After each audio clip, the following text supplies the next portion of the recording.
Laisse-moi parler. Richard Millet. Je voudrais non pas... Un grand écrivain, Mais arrête, auteur de arrête, nombreux chefs-d'œuvre. arrête. Je voudrais... Mais laisse-moi parler. Je voudrais non pas me faire l'avocat du diable, mais je voudrais partir d'une autre position, de ma singularité. Qu'est-ce que je suis, moi? Je suis un Français de souche. Quelle horreur. Catholique, quelle horreur. Hétérosexuel, quelle horreur. J'ai tout contre moi. Vous ne réagissez pas pour le moment?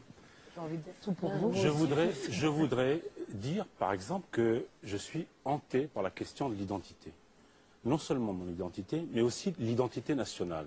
Quelle horreur, bien sûr, aussi. Je voudrais dire que, par exemple, je prends quotidiennement le RER, que pour moi, la station Châtelet-Léal à 6 h du soir, c'est le cauchemar absolu, surtout quand je suis le seul blanc. Donc, est-ce que j'ai le droit de dire ça ou pas? Est-ce que c'est faire le jeu du Front National de M. Guéant, de je ne sais qui? Non, il y a une douleur pour moi à me poser la question de savoir dans quel pays je suis, ethniquement, racialement, religieusement, etc. Je vous le dis encore une fois, je ne vote pas, je n'ai jamais voté. Mais j'ai envie de me poser cette question et de la poser ouvertement. Pour l'avoir posée dans plusieurs fois dans certains de mes livres, je me suis fait traiter de nazi, de fasciste, etc. Je partage ça au moins avec M. Guéant. Vous voyez?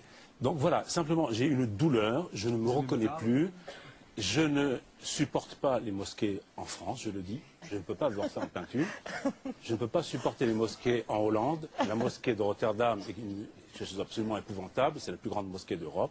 Il se trouve, madame, que j'ai été élevé au Liban. J'ai grandi au Liban, j'ai fait la guerre au Liban, aux côtés des chrétiens. Voilà, donc il y a un ensemble de choses qui font que je me pose la question de savoir où je suis. Et je n'entends ni chez M. Guéant, ni chez vous, ni chez personne, de réponse à la douleur qui est la mienne aujourd'hui. Et ce n'est pas seulement le sentiment d'être dans un pays en déclin, c'est je ne sais plus où je suis.